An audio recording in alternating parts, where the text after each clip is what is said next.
Assalamualaikum warahmatullahi wabarakatuh. Izin memperkenalkan diri, nama saya Regina Putuniar, NIM 20091 dari tingkat 2B.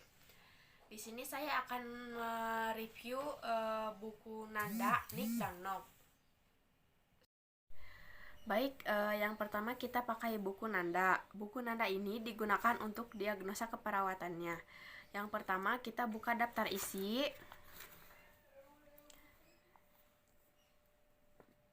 Bagian 3, kita cari bagian 3 yaitu diagnosis keperawatan Nanda internasional. Di sini kita memilih diagnosis yang sudah ditentukan untuk pasien yang sesuai dengan pengkajian. Contohnya dominan 11, keamanan dan perlindungan.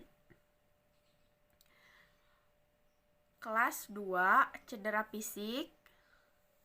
Bagian ketidakefektifan bersihan jalan napas di sini berada di halaman 384. Kita buka halaman 384.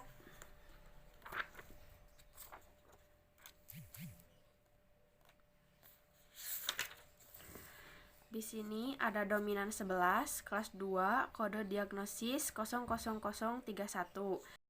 Di sini ada diagnosa ketidakefektifan bersihan jalan napas. Dan di sini ada batasan-batasan karakteristik. Batasan karakteristik ini harus ada termasuk di data objektif dan data subjektif yang ada di bagian pengkajian. Lalu di sini ada faktor yang berhubungan. Jadi contohnya di sini ketidakefektifan bersihan jalan napas berhubungan dengan sekresi yang bertahan.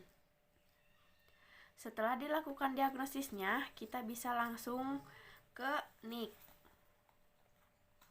Buka di bagian belakang Nanda ini sebelumnya terdapat indeks untuk membantu kita lebih mudah mencari diagnosis sesuai dengan alfabet. Selanjutnya kita akan lanjut ke buku NIC, Nursing Intervention Classification. Di buku NIC ini kita akan menentukan intervensinya. Yang pertama kita akan membuka daftar isi. Terus kita cari bagian 6. Dan di sini ada intervensi NIC dikaitkan dengan diagnosa. Contohnya menggunakan ketidakefektifan bersihan jalan napas.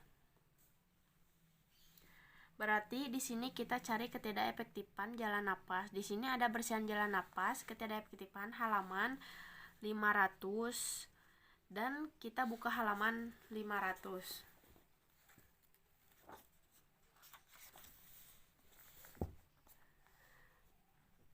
Setelah dibuka halaman 500, di bagian di bawah di sini ada bersihan jalan napas ketidakefektifan. Nah, di sini kita bisa menggunakan dan memilih intervensi-intervensi apa saja yang akan dilakukan kepada pasien. Contohnya fisioterapi dada. Kita kembali lagi ke bagian daftar isi di bagian 3.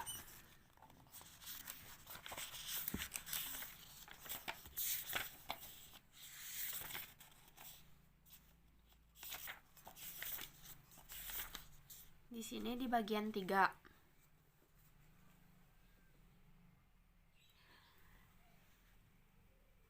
Di bagian 3 ini ada klasifikasi. Di sini kita tadi memilih fisioterapi dada. Kita cari di sini fisioterapi dada. Di sini ada halaman 111. Fisioterapi dada berada di halaman 111. Kita buka halaman 111.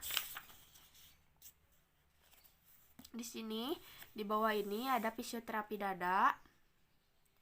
Di sini kita bisa memilih intervensi apa saja yang memang dibutuhkan oleh pasien dan juga dirasakan kita mampu melakukan dan akan dilakukan kepada pasien. Nah, kita juga bisa mencari seperti tadi kita membuka daftar isi bagian 6, lalu kita cari dan buka lagi daftar isi bagian 3 dan kita tentukan kembali apa saja yang dilakukan kepada pasien setelah menggunakan buku ini.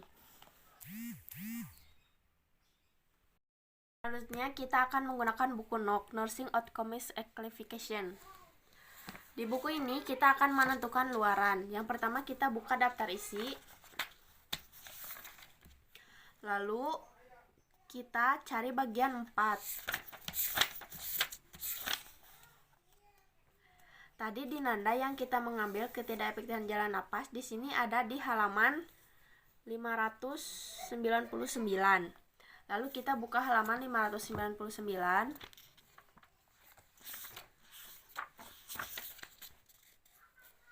Di sini di bawah ini ada bagian bersihan jalan napas ketidakefektifan. Di sini ada untuk mengukur penyelesaian dari diagnosis. Ada status pernapasan, kepatenan jalan napas. Di sini juga ada outcome tambahan dan ada juga outcome yang berkaitan. Nah, di sini kita bisa memilih luaran apa saja yang diinginkan. Contohnya di sini ada status pernapasan. Lalu kita kembali lagi ke daftar isi.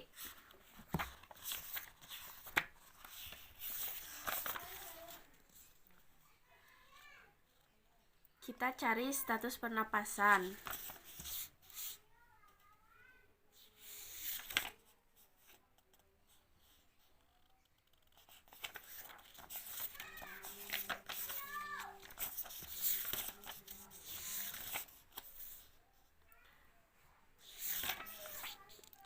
Di sini ada di halaman 560.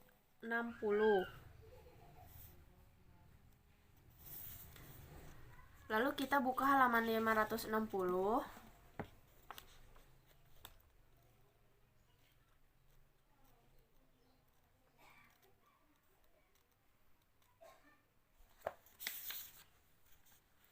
Di sini ada status pernapasan, ventilasi. Dan di sini kita menentukan tingkatan yang akan dipertahankan atau ditingkatkan pada pasien. Contohnya di sini ada frekuensi pernapasan. Misalnya ditingkatkan ke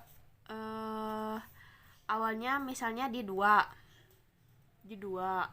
Dan atau misalnya irama pernapasannya dipertahankan pada nilai 5. Seperti tadi, bisa ditentukan sesuai dengan tujuan atau luaran-luaran yang akan dicapai pada pasien. Sekian dari video saya, mohon maaf bila ada kesalahan. Wassalamualaikum warahmatullahi wabarakatuh.